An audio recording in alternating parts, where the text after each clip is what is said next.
O Mubarak, for you is my prayer.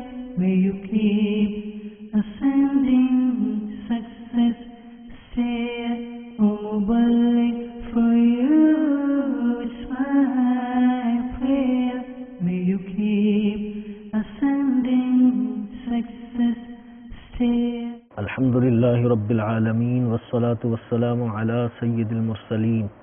أما بعد فأعوذ بالله من الشيطان الرجيم بسم الله الرحمن الرحيم الصلاة والسلام عليك يا رسول الله الصلاة والسلام عليك يا حبيب الله الصلاة والسلام عليك يا نبي الله وعلى آلك وأصحابك يا نور الله.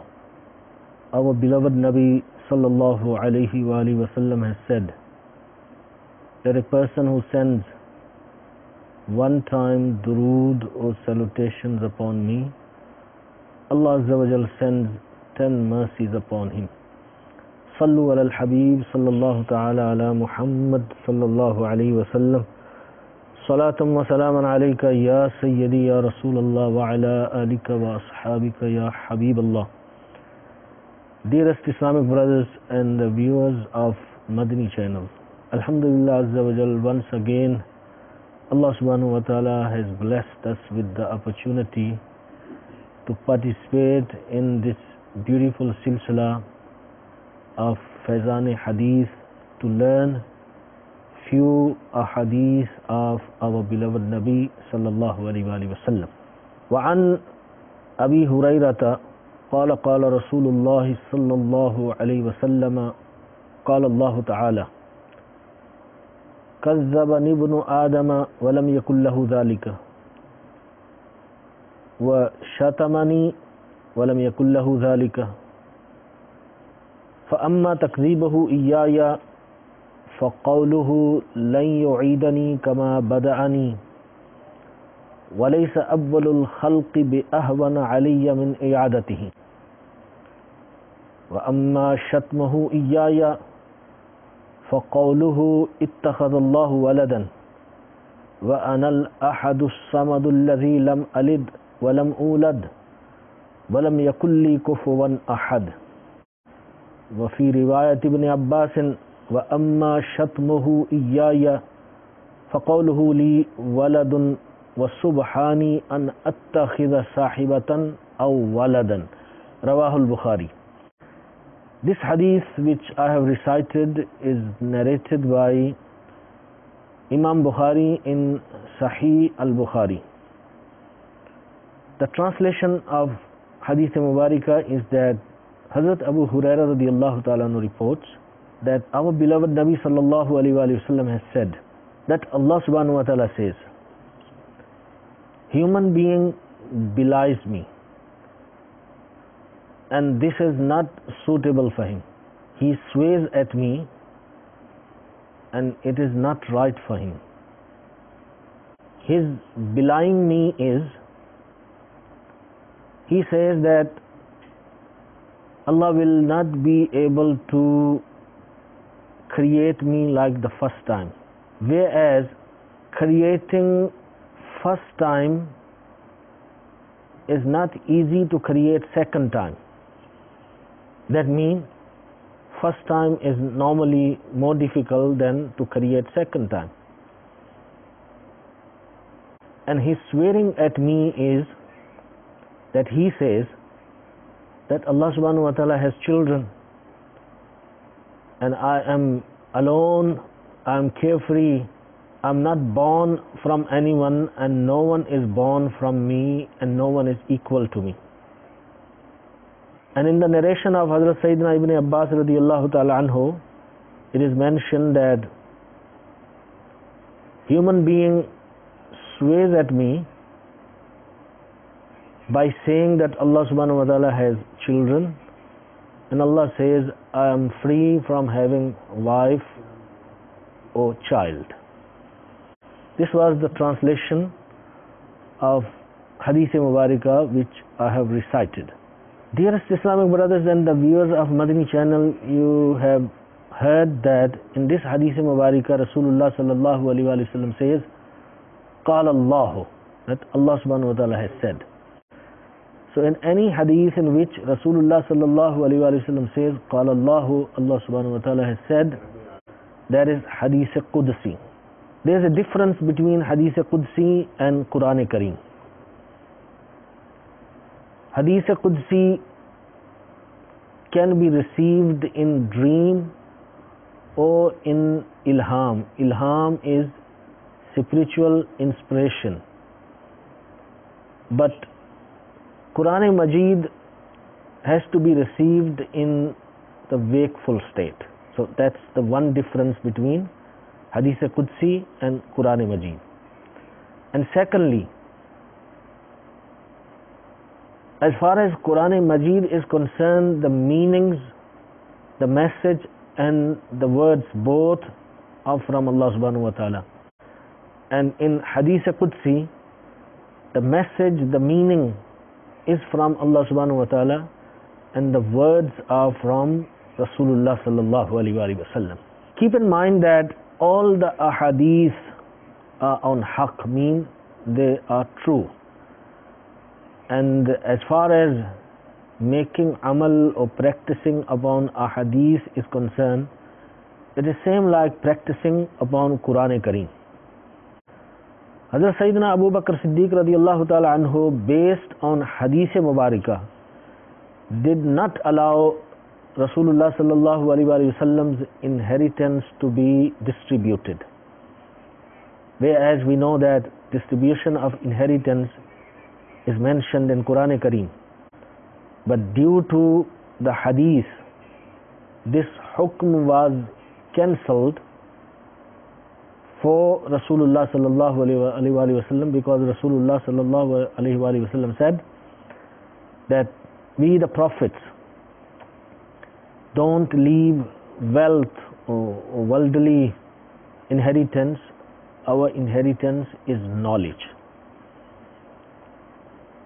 So we understand that ahadith are valid and ahadith are very important, and we must practice upon the ahadith of the beloved Nabi sallallahu alaihi wasallam. But of course, with the guidance of ulama ikram and scholars, not directly, because that way you may mislead or misguide yourself. Also keep in mind that the disbelievers are only in humans and in jinns. In other creations there are no disbelievers. In animals, in birds, in fish, or any other creation of Allah Azza wa Jal, there are no disbelievers. Disbelievers are only in humans and in jinns. But Allah subhanahu wa ta'ala has done more favors upon human beings, that the prophets and the awliya are sent from human beings. Therefore, particularly Allah subhanahu wa ta'ala shows his anger on human being, that human being says this about me and human being says that about me. In this hadith Mubarakah, Allah subhanahu wa ta'ala says that he belies me. What it means that he belies Allah subhanahu wa ta'ala? It means that he denies the Qiyamah, the establishment of Qiyamah, or he denies all those ayat, or he belies all those ayat in which the Qiyamah is mentioned. Then in this hadith Mubarakah, Allah subhanahu wa ta'ala says that creating second time is not easier than creating first time. It means that it is normally difficult for people when they invent something, when they manufacture something. The first invention is always difficult, and thereafter when you want to produce more, it would be easy because you already got a model. And the kuffar, the disbelievers, they believe that Allah subhanahu wa ta'ala is the mujid, he is the inventor of this universe. So why they don't want to believe that he would revive them and make them again on the day of judgment? Because to wake them up on the day of judgment is i'ada-e-khalq. I'ada-e-khalq means to recreate, to remake, or to remanufacture. And whereas remanufacturing or remaking is much easier than initially making something. So why do they have a problem to believe that Allah subhanahu wa ta'ala can wake them up on the day of judgment or make them alive again on the day of judgment? So it's very strange. It's totally against the common sense. And then in this Hadith Mubarakah it's mentioned that they swear at me. What is their swearing? How do they swear? The mushriks of Makkah, they used to believe that angels are the daughters of Almighty Allah Azza wa Jal. So in this part of Hadith Mubarakah, all these group of people are indicated. Keep in mind that having wife or children is excellence for us, but it is insult and swearing for Allah subhanahu wa ta'ala. One thing can be an excellence for one person and it can be a defect for another person. For example, there is no comparison in this with Almighty Allah subhanahu wa ta'ala. This is just an example for us to understand that if there is an unmarried chaste woman, to call her she got children, this is insult for her. But if there is a married woman, if she has children, that is an excellence. So we understand that one thing could be praise or an excellence for one person, and it could be insult or defect for another person. Then we learn in this Hadith Mubarak, Allah subhanahu wa ta'ala says that I am alone and there is no partner that I have with me, because if Allah subhanahu wa ta'ala has a child or wife, then the child and the wife must be from the same kind, same category. Allah subhanahu wa ta'ala exists without body, then that child must also be existing without body. Allah subhanahu wa ta'ala hears without ears, He sees without eyes, He does things without hands, He is free from body. So now if He has a child or He has a wife, then they must also be the same. Allah subhanahu wa ta'ala is eternal, then that one must also be eternal. And normally, this is common sense that we get married to a woman who is of our own type and category. A man doesn't marry to a female jinn, he doesn't marry to a cow or a buffalo, because they're not from the kind and the category of human being. So if Allah subhanahu wa ta'ala has a wife, then who is she? From which category is she from? Is she a human being, or does she have divine abilities and qualities like Allah subhanahu wa ta'ala? So if she is from human being, it's not possible. And if she is divine and has divine qualities, then that means there are two gods, there are two creators, and that is impossible. So therefore we have to believe that Allah subhanahu wa ta'ala is free from children, He is free from family. And why do we have children? We have children sometimes because we are overpowered by lust, and as a result we have children. Or some people have this desire that I want to have inheritors of my properties and wealth after I die, somebody of my own. Or some people have a desire that their family, their progeny can extend, and there must be someone to take their names, or if they have pious children, they can read Fatiha for them, etc. So all these are needs, and Allah subhanahu wa ta'ala is free from every need. Therefore, He does not require children or wife, so He is free from children and wife. So this was the brief commentary on the hadith which I have recited. Now let's move to the second hadith. وعن أبي هريرة قال قال رسول الله صلى الله عليه وسلم قال الله تعالى يؤذيني ابن آدم يسب الدهر وأنا الدهر بيدي الأمر وأقلب الليل والنهار متفق عليه. Hazrat Sayyidina Abu Hurairah radiallahu ta'ala anhu reports, our beloved Nabi sallallahu alayhi wa sallam said that Allah subhanahu wa ta'ala says that human being hurts me. He sways me. He sways the time, and I am the time. What it means that I am the time? It means that I cause the effect in the time. So time on its own is nothing. I change the night to day and day to night, and this hadith is muttafaqun alayhi, means this hadith is reported in Sahih al-Bukhari and Sahih al-Muslim. Now let's try to understand this hadith mubarakah. In this hadith, Allah subhanahu wa ta'ala says that man hurts me, he causes pain to me. What it means? It means that he makes me angry, that he talks those things about me and he insults me in those things, in those words, and he makes me angry. Otherwise, Allah subhanahu wa ta'ala is free from getting hurt or from feeling pain. So in this Hadith Qudsi, the word pain means that this human being who talks like this, he makes Allah subhanahu wa ta'ala angry.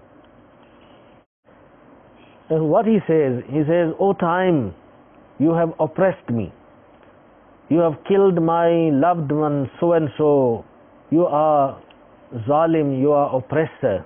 From this Hadith Mubarakah we learn that things which are mahkoom of Allah, which are in order of Almighty Allah subhanahu wa ta'ala, to insult them, you would make Allah subhanahu wa ta'ala angry. For example, if the rain comes, if the wind comes, if there's storm, there's cyclone, there's flood, if the lightning strikes, you cannot sway the lightning or the wind or the rain or the water, because these are forces of Almighty Allah Azza wa Jal. Allah subhanahu wa ta'ala plans and He sends them. So if you swear at them, you are insulting Allah subhanahu wa ta'ala. So we also understand from this that to insult or to swear at the friends of Allah subhanahu wa ta'ala would also make Allah subhanahu wa ta'ala very angry. So people must be careful and have kufl Madina on their tongues and think before they speak. And then Allah subhanahu wa ta'ala says in this Hadith Mubarakah that I take the night, I bring the day, then I take the day, I bring the night. I make them small and big, I make them cold and hot, I make them useful and harmful. So when someone criticizes the time, the days, he criticizes me. Also keep in mind that here the word dahar, which is used in Hadith Mubarakah, it means mu'assir haqiqi. Mu'assir haqiqi, the one who really causes the effect. And that is Allah subhanahu wa ta'ala. In other words, musabbibul asbab. Otherwise, you cannot call Allah subhanahu wa ta'ala dahar. So word dahar is used metaphorically for Allah subhanahu wa ta'ala, and what is meant here is the one who causes the effect in dahar, who causes the effect in the time. وعن أبي موسى الأشعري قال قال رسول الله صلى الله عليه وسلم ما أحد أصبر على أذى يسمعه من الله يدعون له الولد ثم يعافيهم ويرزقهم.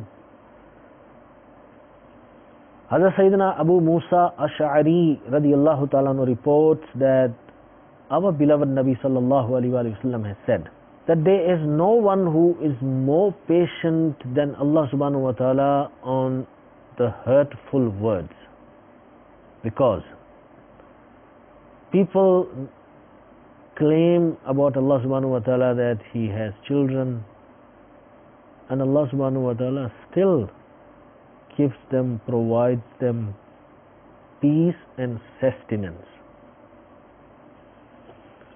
So in this hadith mubarakah, more patient, sabr, is in the meaning of hilm, tolerance. So it means that there is no one who is more tolerant than Allah subhanahu wa ta'ala. Despite people find faults in Allah subhanahu wa ta'ala, they insult Him, that they dedicate and attribute wrong things towards Him, and Allah knows about it, and He is all powerful. If He wants to punish them, He can punish them. If He wants to punish them immediately on the spot, He can do that. But in the dunya, He keeps them healthy, with peace. He gives them sustenance. Dearest Islamic brothers and the viewers of Madani channel, if we look around in the world, many of those people who claim that Allah subhanahu wa ta'ala have children, in their world or in their countries or in their places, they live very peacefully. They have enough sustenance. They don't have financial problems. They don't have civil wars. They live peacefully. Their governments are very strong. They provide them with homes, cars, and every facility. They live comfortably, peacefully. But yet they're saying Allah subhanahu wa ta'ala has children. So we learn from this hadith mubarakah that in the dunya Allah subhanahu wa ta'ala gives them all because He tolerates them. Because the dunya is the place to show His Rahmaniyat, is the manifestation of Rahmaniyat.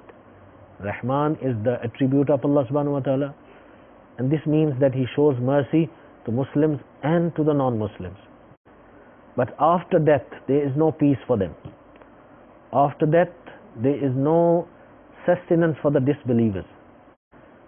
Therefore, that would be the manifestation of His Rahimiyat, His being Rahim. So, if you see any of those people who make kufr and relate children to Allah subhanahu wa ta'ala, and you see they're still prosperous and they're peaceful and they live very nicely, don't get excited and don't confuse yourself in any matter or any issue, because it's a big test for them. وعن أبي ذر قال أتيت النبي صلى الله عليه وسلم وعليه ثوب أبيض وهو نائم ثم أتيته وقد استيقظ فقال ما من عبد قال لا إله إلا الله ثم مات على ذلك إلا دخل الجنة قلت وإن زنا وإن سرق قال وإن زنا وإن سرق قلت وإن زنا وإن سرق قال إن زنا وإن سرق قلت وإن زنا وإن سرق قال وإن زنا وإن سرق على رغم أنف أبي ذر. وقال أبو ذر إذا حدث بهذا قال وإن رغم أنف أبي ذر متفق عليه. Hazrat Abu Dharr radiyallahu ta'ala anhu reports that once I came into the blessed court of beloved Nabi sallallahu alaihi wasallam. Rasulullah sallallahu alaihi wasallam was resting, sleeping, while covering himself with a pure white sheet. So I went away and I came back. When I came back, I saw Rasulullah sallallahu alaihi wasallam was up. And Nabi Akram sallallahu alaihi wasallam said that any person who says La ilaha illallah Muhammadur Rasulullah, then he dies upon it, he will enter paradise. I said, even if he commits adultery and steals, Nabi Pak sallallahu alaihi wasallam said, yes, even if he commits adultery and steals.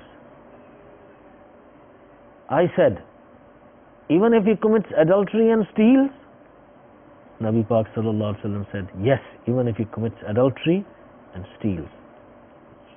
I said, even if he commits adultery and he steals? Rasulullah sallallahu alaihi wasallam replied, yes, even if he commits adultery, even if he steals, and even if Abu Zar rubs his nose on the ground.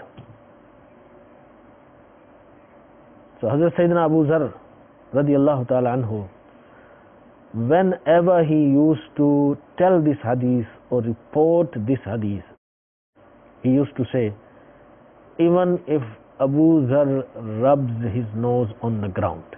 Subhanallah. The narrator of this hadith, his name is Jundab ibn Janada, and his affiliation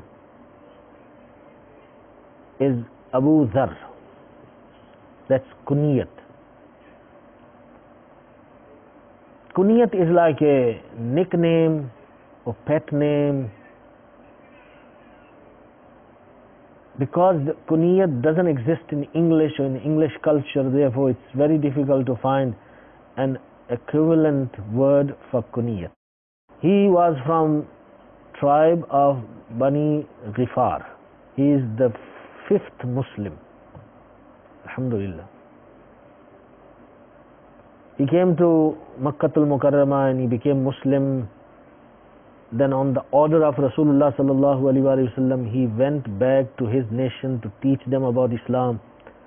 Then at the time of Battle of Khandaq, he came to Madinatul Munawwara. Then he lived with Rasulullah sallallahu alaihi wasallam.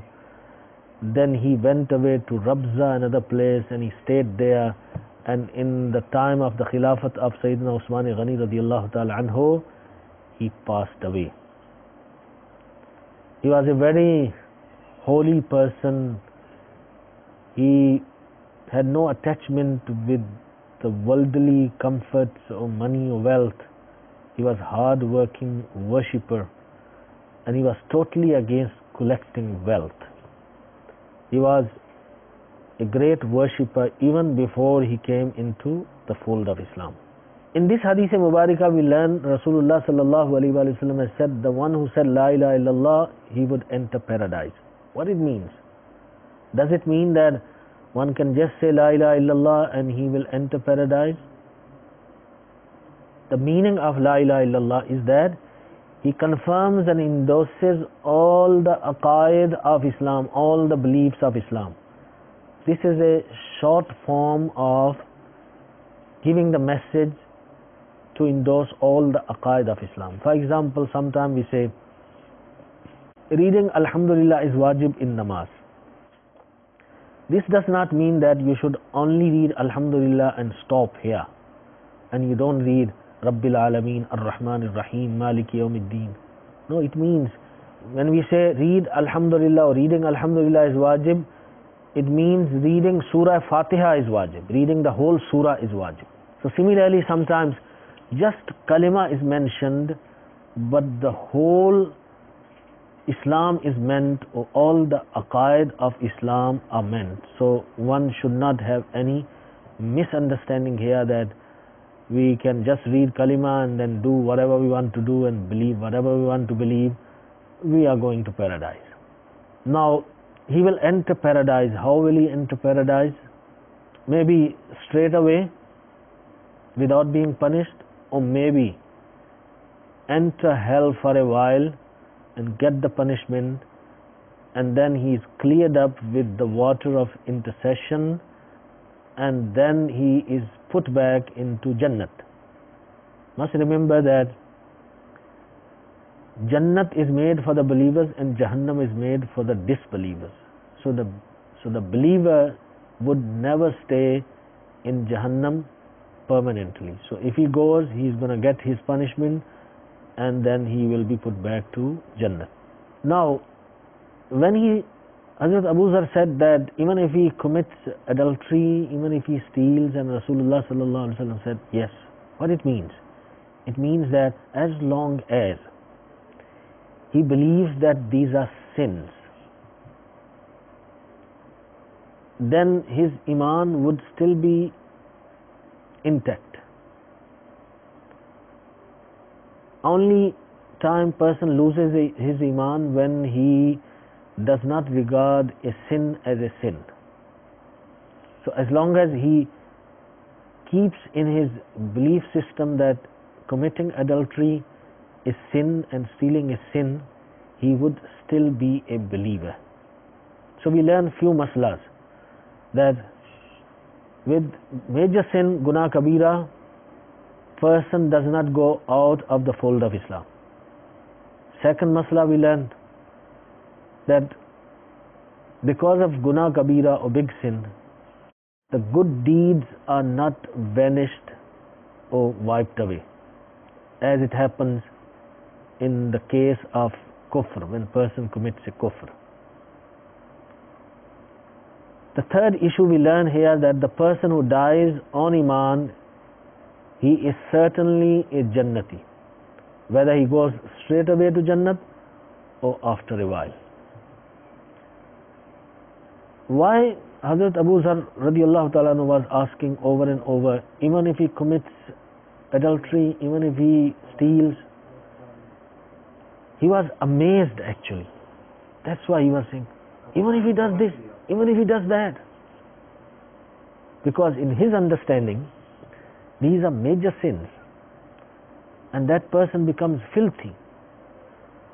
And Jannat is for the clean people. So he was amazed that how is this possible that that filthy, dirty person can come into Jannat? But he did not realize that the water of intercession and the rahmat of Allah subhanahu wa ta'ala will clean them and wash them and purify them, and then they will enter paradise. Subhanallah.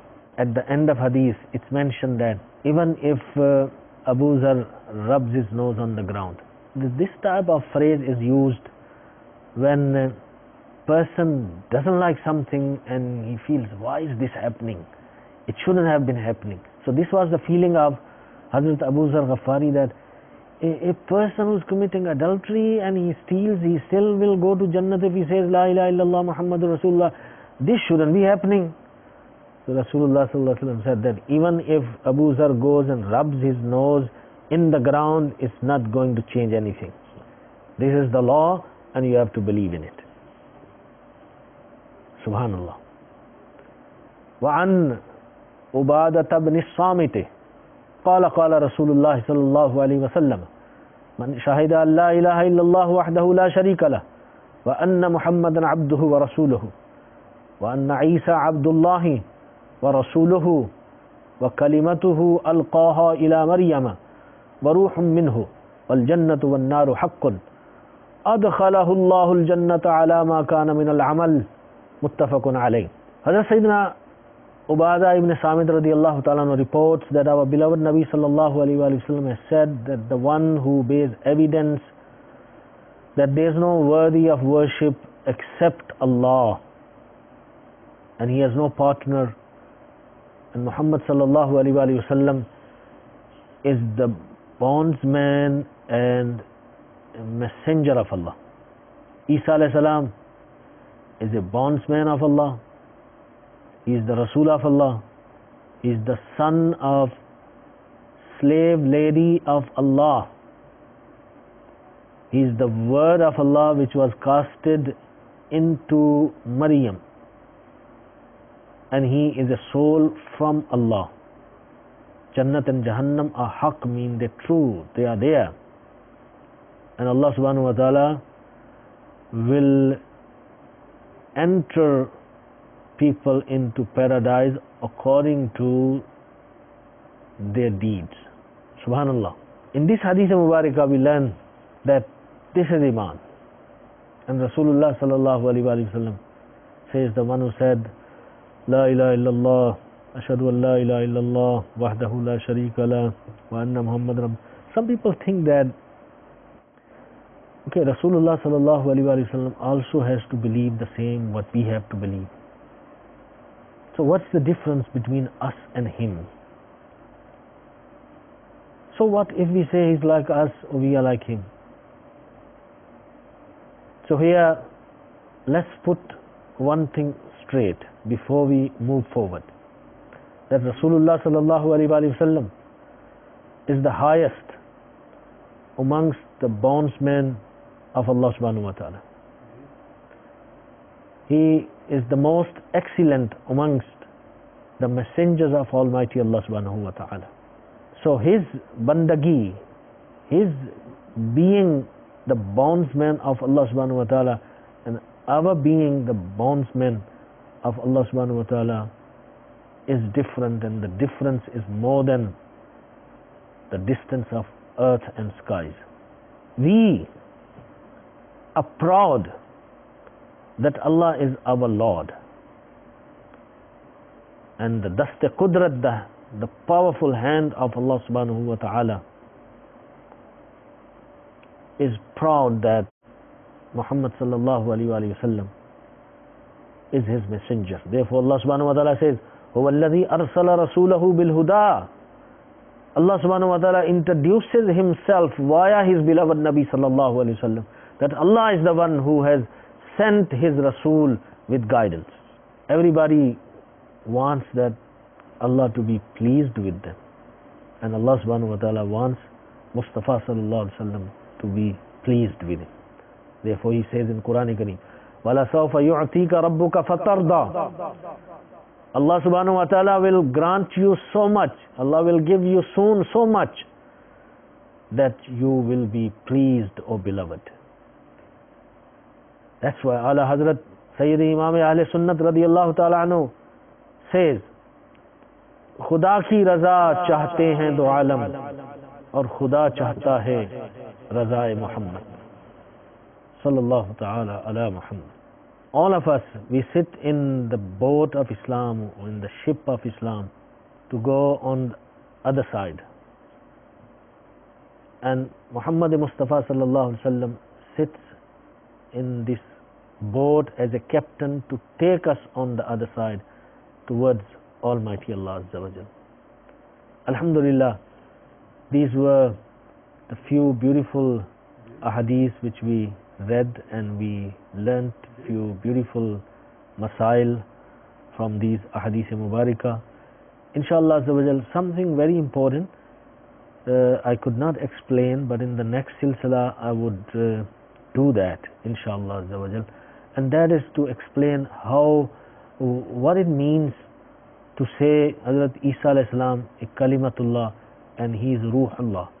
A lot of people don't understand, so inshallah a brief explanation would be given inshallah in the next silsila. We make dua that Allah subhanahu wa ta'ala give us tawfiq to learn the deen of Islam, the knowledge of deen, and may we remember it and pass it over to others, and may Allah make us lovers of the sunnah of his beloved Nabi sallallahu alaihi wasallam. Ameen bijahi Nabi al-Amin sallallahu alaihi wasallam. Sallu ala al-Habib sallallahu ta'ala ala Muhammad sallallahu alaihi wasallam. Salatun wa salamun alayka ya Sayyidi ya Rasulullah wa ala alika wa ashabika ya Habib Allah.